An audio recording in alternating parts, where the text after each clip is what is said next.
Parashat Tetzaveh is the only portion from his birth at the beginning of Exodus until the end of Deuteronomy where Moses' name doesn't appear at all, which feels strange at first. This prominent leader, this voice we expect to hear, suddenly absent.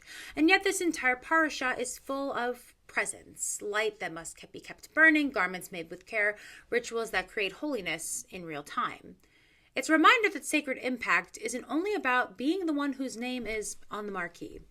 Sometimes the holiest work we do is the quiet kind, preparing the light, supporting someone else, helping holiness shine without needing the credit.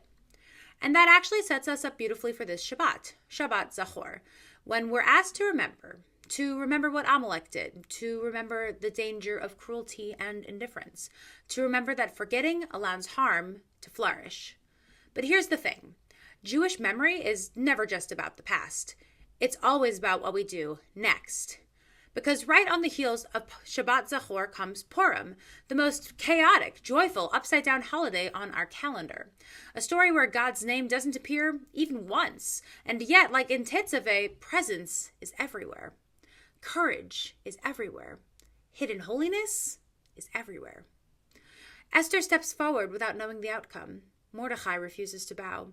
Ordinary people make small, brave choices that turn the whole story around.